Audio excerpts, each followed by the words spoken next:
Chers internautes, bonjour, merci de nous rejoindre pour cette nouvelle édition d'Informatique News Hebdo, édition du lundi 18 juin, et pour, comme chaque semaine, commenter l'actualité, décrypter ce qui s'est passé dans le secteur de l'informatique et des télécoms. Je suis en compagnie de rédacteur en chef, Guy. Bonjour Guy. Bonjour Jean-François. Alors Guy, cette semaine, toujours comme je n'arrête pas de le dire, une actualité fournie. Le secteur est très consommateur d'actualité, mais on commence par un anniversaire, une séquence un peu souvenir, si je puis dire, puisqu'on parle d'Ethernet, qui, on le rappelle, fête ses 45 ans quand même, donc c'est bientôt un cinquantenaire, et c'est vrai que pour un protocole informatique, on le verra tout à l'heure, c'est pas forcément évident de durer 50 ans, enfin 45 ans, et donc ce qui est intéressant, c'est de voir comment ce protocole a évolué au fur et à mesure des années pour devenir aujourd'hui le standard des réseaux. Effectivement, parce que quand il a commencé, finalement, il y avait d'autres concurrents, enfin, il y avait d'autres protocoles qui étaient en lice, mais Ethernet s'est imposé et a élargi sa couverture considérablement. Alors, effectivement, vous avez dit 45 ans, donc on remonte à 1973, c'est Bob Metcalfe qui à l'époque était chercheur au Xerox PARC, donc toujours le fameux laboratoire dont sont sorties de nombreuses innovations. On ne va pas les rappeler toutes, mais en tout cas, il y a une bonne partie de l'informatique moderne trouve sa source. Exactement. Donc Xerox n'a pas beaucoup profité, entre parenthèses. Donc au départ, je dirais que l'éclosion d'Ethernet, c'était au début des années 80, et c'était un protocole pour ce qu'on appelait à l'époque les réseaux locaux. Bon, on appelle toujours des réseaux locaux, mais à l'époque, c'était vraiment local, on va dire. Nouveau. Et donc, ça faisait quoi ? Ça faisait principalement du partage de fichiers et du partage d'imprimantes, donc pas grand-chose, mais pour l'époque, c'était déjà beaucoup. Et donc, dans le réseau local, il y en avait d'autres, mais il y avait principalement deux concurrents. Il y avait Ethernet et Token Ring. Donc Token Ring d'IBM. Et donc, parmi les principales caractéristiques de l'époque, donc Ethernet, c'était sur du câble coaxial, donc c'est les câbles jaunes là qu'on voit toujours. C'était un réseau qu'on appelait non déterministe. Donc en gros, c'était quand il y a plusieurs postes de travail qui sont sur le même réseau, il faut qu'on attende que l'un ait fini sa conversation pour commencer la sienne. Donc c'est un peu comme les gens, une discussion entre personnes. Puis Token Ring était un réseau centralisé, dans mon souvenir. Voilà, il y avait une tête de réseau. Il y avait une tête de réseau avec un jeton qui passait partout, et donc on disait un réseau déterministe. C'était vraiment Internet par rapport à ça, c'était plus souple, c'était vraiment la révolution. Absolument. Et le débit, c'était 10 mégabits par seconde. Donc, c'est pas mal. À l'époque, c'était largement beaucoup plus, largement besoin, ce dont on avait besoin. Et puis, les choses ont considérablement évolué. Donc, Ethernet s'est effectivement imposé comme un standard de réseau. En termes de support, il a évolué vers la PerForce AD, il a évolué vers la fibre optique, et il a évolué aussi vers le sans fil. Et vers le WAN, on peut dire maintenant. Exactement. Et puis, donc au départ, c'était en gros connecter des postes de travail sur un réseau local. Maintenant, il est très présent sur le data center, et donc data center avec de la fibre optique. Donc je dirais qu'il a une couverture qui est beaucoup plus large que celle pour laquelle il avait été conçu au départ. Et alors, pourquoi on en parle cette semaine ? Bon, parce que ça fait 45 ans, donc c'est pas rien. 45 ans, je dirais qu'à l'échelle de l'informatique, c'est quand même, c'est beaucoup. Et puis parce qu'il y a une étude du cabinet Dell'Oro qui fait un peu le point sur l'état du marché justement de l'Ethernet, et qui s'intéresse à l'ensemble du marché, mais aussi à la pointe émergente. En gros, c'est le 100 gigabits par seconde. Et ça, c'est ce qui se fait de mieux, de plus rapide. Et donc, c'est ce qui est utilisé, bien entendu, par tous les fournisseurs de cloud hyperscale, donc ont des data centers absolument considérables. Donc, c'est les GAFA. GAFA pour les nommer, mais il y en a quelques autres. Mais c'est principalement les opérateurs de très très gros data centers. Et donc, deux chiffres à retenir. Donc, ce 100 gigabits par seconde. Donc, 100 gigabits par seconde, c'est 10 000 fois plus que les 10 mégabits du départ. Alors, on peut se dire, oui, c'est beaucoup, mais si on fait la puissance des ordinateurs depuis, on a sans doute plus. Et puis, par rapport aux besoins, les besoins sont, je veux dire, il y a quasiment plus de limite. Et donc, pour en revenir à cette étude du cabinet Dell'Oro, ce 100 gigabits, en 2016, le rapport indique qu'il y avait 1 million de ports de 100 gigabits qui ont été livrés, et cette année, il devrait y en avoir 12 millions. Donc ça veut dire fois 12 en 2 ans, c'est quand même une évolution très très rapide. Sachant que c'est quand même du matériel c'est pas le petit routeur qu'on met dans son entreprise. C'est du matériel très haut de gamme, bien sûr. Et puis bon, bien sûr, il n'y a pas que le 100 gigabits, il y a le 25 gigabits, qui est aussi en progression extrêmement rapide. Et là, avec les acteurs qu'on connaît habituels, donc c'est Cisco, Arista, Juniper, dont la croissance est également très rapide. Donc toujours est-il que, pour nous résumer, Ethernet a 45 ans. Il se porte bien. Il se porte bien, et il s'est quand même, diffusé un peu partout dans toutes les dimensions de l'informatique. Très bien, écoutez, merci. Et puis on fera le point pour les 50 ans du protocole. En attendant, on parle d'un autre marché qui est le marché des supercalculateurs. Alors on avait déjà un petit peu évoqué le sujet lors de notre traditionnelle revue des effectifs liés au hit parade qui est réalisé tous les 6 mois. Donc il s'agit de supercalculateurs sortis et réalisés par IBM, qui pour le coup, là on passe dans une nouvelle dimension. Parce que, je vous laisse détailler les chiffres, mais j'allais dire on joue plus tout à fait dans la même division, mais bon. Absolument, sachant que, vous savez, les records sont faits pour être battus, donc il n'est pas impossible que demain, il y ait un fournisseur chinois qui propose un système qui fasse 4 fois plus de performance. Alors, effectivement, IBM, on en avait déjà un petit peu parlé après la publication, comme on dit, du Top 500, parce que cette liste de novembre dernier montrait l'avancée des Chinois qui était devenue devant, en tête. Et donc, on en avait parlé un petit peu en disant que oui, mais IBM a dans les cartons 2 ordinateurs qui vont... et effectivement, ils sont arrivés. Donc, c'est pour ce mythe, qui est celui dont on parle aujourd'hui, c'est 4 ans de travail, c'est à peu près, les ordres de grandeur, c'est un coût de 200 millions de dollars, et c'est financé par le département de l'énergie américain. Et donc, la présentation avait été justement faite conjointement sur la chaîne CNBC, donc à la fois par Ginny Rometty, donc la patronne d'IBM, le patron de NVIDIA, et puis Rick Perry, qui est le ministre de l'énergie, en charge de l'énergie. Et donc, Ginny Rometty l'avait présenté comme le système le plus puissant et le plus intelligent. Alors, le plus puissant, c'est clair, on a dit 200 pétaflops. Je sais pas si on l'a dit, mais on ne l'a pas dit, donc 200 pétaflops. Le plus puissant aujourd'hui, qui était donc le numéro 1 de la dernière liste de novembre dernier, c'était 93 pétaflops, le système chinois. Donc, on multiplie la puissance par 2. Plus que par 2. Deuxième élément intéressant, c'est si on fait la puissance cumulée des 500 de cette dernière liste, en gros, cet ordinateur, ce mythe, représente 40% de la puissance des 500. Donc ça donne quand même un ordre de grandeur. Je disais, on joue dans une autre division. Voilà, exactement. Et donc on est en route vers ce dont on parle déjà un petit moment, c'est vers l'hexascale, donc c'est Hexaflop. On a le hexaflop, oui, donc c'est 10 puissance 15, et là c'est 10 puissance 18, donc on multiplie encore par 1000. Donc 200, et on multiplie par 5, et on y est, et on ne va pas faire de pareil, mais il est probable que dans 2 ans, 3 ans, on y sera. Donc ça, c'est pour le plus puissant. Maintenant, pourquoi le plus intelligent ? Parce que, en fait, ce système, et comme de nombreux calculateurs de plus en plus aujourd'hui, il intègre des GPU, donc des graphiques processor unit de NVIDIA. D'où la présence du patron d'NVIDIA. D'où la présence du patron de NVIDIA. Et donc, c'est ça ce qui fait qu'en fait, c'est un système qui est beaucoup plus adapté pour des applications de type intelligence artificielle, big data, des applications applications de ce type qui sont en train de se diffuser. Maintenant, pour décrire ce système Summit, donc on va pas faire une avalanche de chiffres, mais quelques-uns quand même donc c'est à peu près 4000 nœuds, sachant qu'un nœud, ça représente 2 Power 9, donc les Power 9, c'est les processeurs IBM, dernière génération, et puis 6 GPU Tesla de NVIDIA. Donc ça, c'est chaque nœud.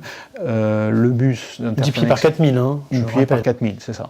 Le bus d'interconnexion, c'est du InfiniBand de Mellanox, et là, c'est du 200 gigabits par seconde. Donc on parlait dans Ethernet 100 gigabits, là c'est 200. Et puis, donc un peu plus amusant, si je puis dire, la surface, il pèse 340 tonnes. Donc, oui, on se rend pas très bien compte. Il prend la place de 2 cours de tennis, oui, donc ça on voit bien exactement ce que ça veut dire. Et puis il consomme, alors on l'imagine, hein, ça dégage beaucoup de chaleur. Donc c'est du refroidissement à eau, et ça pompe 16 000 litres d'eau à la seconde. D'accord, on espère que c'est recyclé, parce que sinon... Ça donne alors l'ordre de grandeur, en gros, de toute la machinerie qu'il faut derrière. Je ne vous parle pas de l'électricité, parce que là, bon... et donc, alors je ne vous en parle pas parce que je n'ai pas le chiffre en tête, mais enfin on imagine que ça doit être absolument considérable. Donc ce summit, là, il va être vraisemblablement en tête du prochain Top 500 qui doit être publié fin juin. Et puis il y en a un deuxième dont on a parlé aussi, qui est financé par le ministère de l'Énergie, c'est Sierra, donc qui lui va être installé. Alors le premier, c'était dans un laboratoire du Tennessee. Là, ça va être dans un laboratoire en Californie, Lawrence Livermore, financé par le département de l'énergie, et qui fera 125 pétaflops. Donc c'est un petit peu en dessous, mais enfin il sera vraisemblablement... Alors c'est pas sûr d'ailleurs, parce qu'il sera sans doute pas dans la prochaine liste parce qu'il sera pas sorti encore. Il sera en novembre, et en novembre, on ne sait pas si 125 pétaflops, ça permettra d'être mis en top 3, parce que les choses évoluent très vite. Enfin, il sera dans les tout premiers. En tout cas, rendez-vous donc fin juin, début juillet, hein, sûrement, pour ce nouveau top 500 des supercalculateurs, pour faire un petit peu le... Qui devient un enjeu géopolitique, quand même, hein. C'est ça ce qui est important. On voit bien, on en avait parlé, la montée en puissance de la Chine en 3-4 ans, c'est absolument phénoménal. Et je pense qu'on a parlé aussi ces derniers temps beaucoup d'intelligence artificielle, et à l'occasion du rapport Cédric Villani, on avait donné quelques chiffres sur les investissements de la Chine en intelligence artificielle, c'était absolument considérable. Donc, bon... c'est un élément à prendre en compte, quoi. Très bien. Suite au prochain numéro. Alors, évidemment, on continue toujours notre chronique avec sujet lié fusion-acquisition. Là encore, on est sur une nouvelle, on passe d'une certaine échelle, hein, puisqu'on parle d'ATT et qui rachète Warner. Alors, ça ne parle pas forcément beaucoup à nos lecteurs, parce que c'est vrai que de ce côté de l'Atlantique, tout le monde ne connaît pas forcément ATT.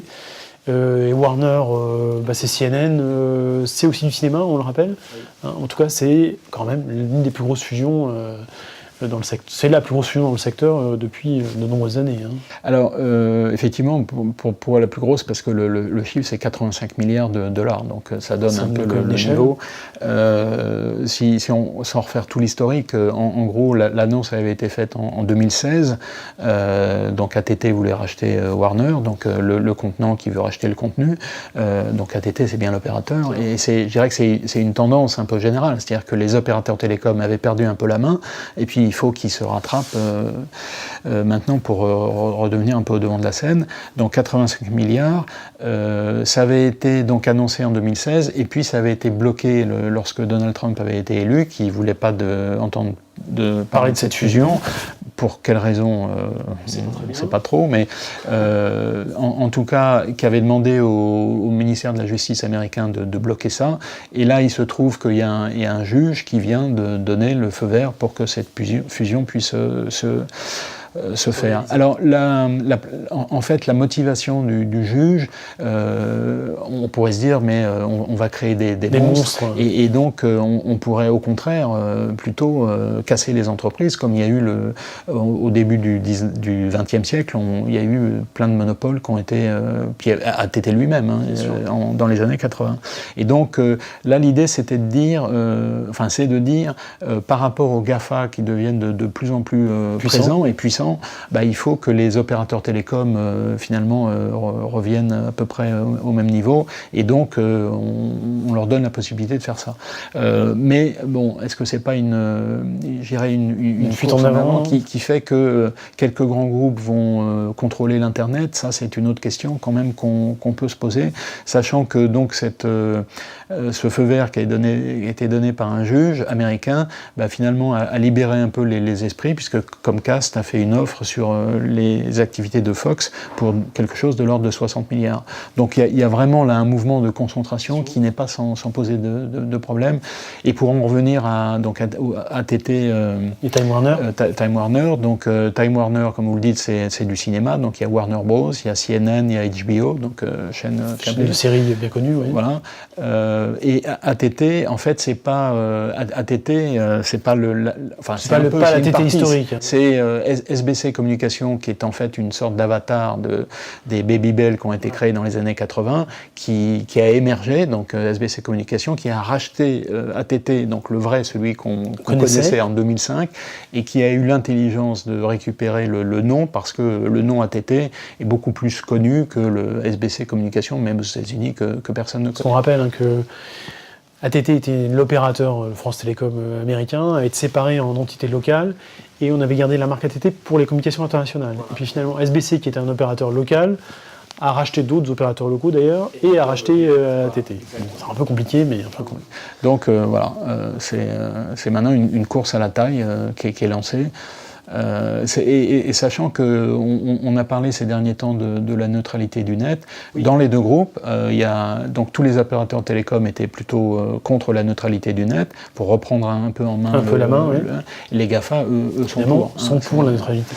Donc la question avait été un peu tranchée pour le moment sur la neutralité du net, mais est-ce que ces évolutions ne vont pas remettre en question En tout cas, c'est vrai que ça pose pas mal de questions sur le futur de l'Internet, qui était conçu au départ comme très décentralisé, très ouvert, et qui aujourd'hui est devenu extrêmement concentré. On parlait de féodalité dans un article récemment, effectivement c'est un petit peu ça. Écoutez, suite de l'histoire, très certainement dans les prochains épisodes d'Informate News Hebdo.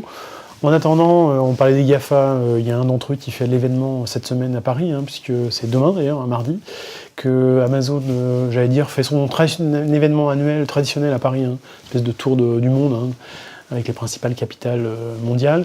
Et donc, Amazon pose ses valises à Paris, c'est le moment un peu de faire le point sur ce qui est, il faut le dire, le leader incontesté et incontestable du cloud public, avec son CTO, des clients, je vous laisse... Alors, effectivement, donc ça a lieu, ça se tient mardi au Palais des Congrès, donc c'est les AWS Summit, donc c'est là, je ne sais plus, ça fait déjà un Xème édition.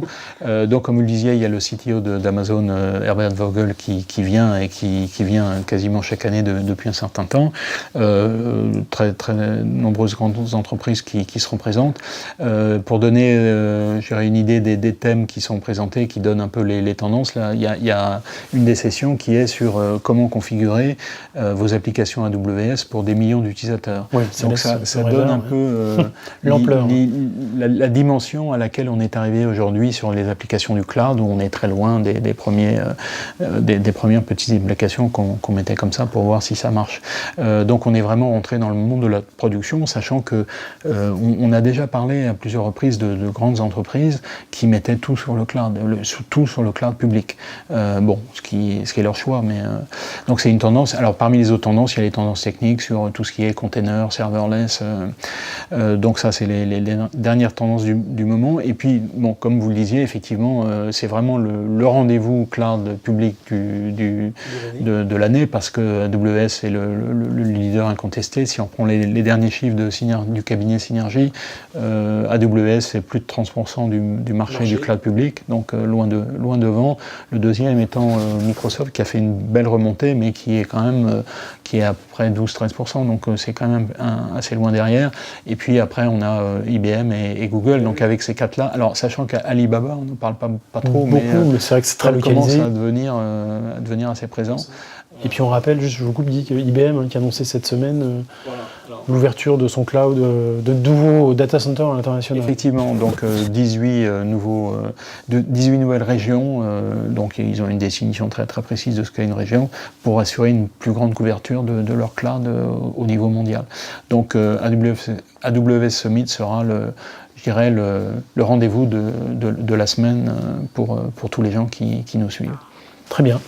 Et puis pour conclure, cette semaine, pas de coup de cœur ni de coup de gueule, juste un brin de nostalgie. On parlait des protocoles Internet qui ont du mal à vivre. Là, on a un bon exemple, c'est Yahoo Messenger, qui on l'a complètement oublié, mais était au cœur de tous les PC, en tout cas des adolescents, des plus jeunes dans les années 90, et qui s'arrête, c'est fini, c'est comme Capri. Voilà. Alors, encore une fois, on a oublié, je pense, mais... Et alors, ça date de 1999, donc le siècle dernier. Donc, 20 ans plus tard, ça s'arrête. Ça s'arrête parce que on connaît l'itinéraire de Yahoo, un peu compliqué, parce qu'il y a eu l'apparition des mobiles entre-temps. Et puis Facebook... mais c'était quand même l'ancêtre en tout cas, un des tout premiers produits du chat sur poste de travail. Et il y a certainement, parmi nos lecteurs, beaucoup de gens qui l'ont utilisé. Bon, j'en fais pas partie, donc j'avoue que ça me... La séquence nostalgie passe un peu. Voilà, à côté. Mais en tout cas, c'est vrai, quand on doit utiliser un produit comme ça, qui s'arrête, ça fait quelque chose. Et il y a peut-être un autre produit qui pourrait suivre la même évolution, c'est Yahoo Mail. Oui, parce que pas non plus quand on voit les développements, ou plutôt les absences de développement qui sont faits autour de ce produit, on peut se poser quelques questions. Mais bon. L'avenir le dira. Voilà. Très bien. Écoutez, merci Guy. En attendant, je propose à nos lecteurs de retrouver la traditionnelle édition de l'invité de la semaine avec un invité un peu spécial aujourd'hui, puisqu'on reçoit un CEO et cofondateur de la société Datadog, Olivier Pommel, qui est un Français expatrié aux États-Unis, qui a créé donc Datadog, plus qu'une start-up maintenant, dédiée au monde de la supervision. Alors on parlait tout à l'heure de containers, de serverless. Évidemment, c'est un acteur qui est au cœur de cette problématique, parce que l'idée c'est de superviser, gérer l'ensemble de ces objets qui, évidemment, à l'heure du cloud, sont en train de se multiplier. Et je laisse nos lecteurs découvrir l'échange avec vous et Olivier Pommel pour se rendre compte un peu de la problématique et de la vision que Olivier Pommel a de son marché. En attendant, je vous souhaite à toutes et à tous une excellente semaine. Et puis je vous propose de retrouver la semaine prochaine avec Guy pour une nouvelle édition d'Information News Hebdo. A très bientôt, merci.